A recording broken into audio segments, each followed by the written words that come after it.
નમસ્કાર કલમ યુદ્ધ સમાચારની સાથે હું છું આપની સાથે પાયલ બામભણિયા। તો જોઈએ આજના મહત્વના સમાચારમાં।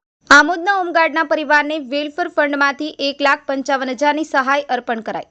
આમોદ હોમગાર્ડ યુનિટમાં ફરજ બજાવતા અરવિંદભાઈ ડાયાભાઈ પરમાર તારીખ 11/12/2023ના રોજ મૃત્યુ પામ્યા હતા। જેથી સ્વ અરવિંદભાઈના ધર્મપત્ની મંજુલાબેનને ગુજરાત હોમગાર્ડ્સ દળ વડી કચેરી અમદાવાદ તરફથી તેમના વેલફેર ફંડમાંથી ₹1,55,000ની સહાયનો ચેક આમોદ યુનિટ કચેરી ઓફિસર કમાન્ડિંગ યોગેન્દ્રસિંહ પાંજરોલિયા દ્વારા અર્પણ કરવામાં આવ્યો હતો। જેમાં જંબુસર યુનિટના ઓફિસર કમાન્ડિંગ પ્રવીણભાઈ સોલંકી અને પાર્ટ ટાઈમ ક્લાર્ક કેતુરભાઈ જોશીની વહીવટી કામગીરી મદદરૂપ નીવડી હતી।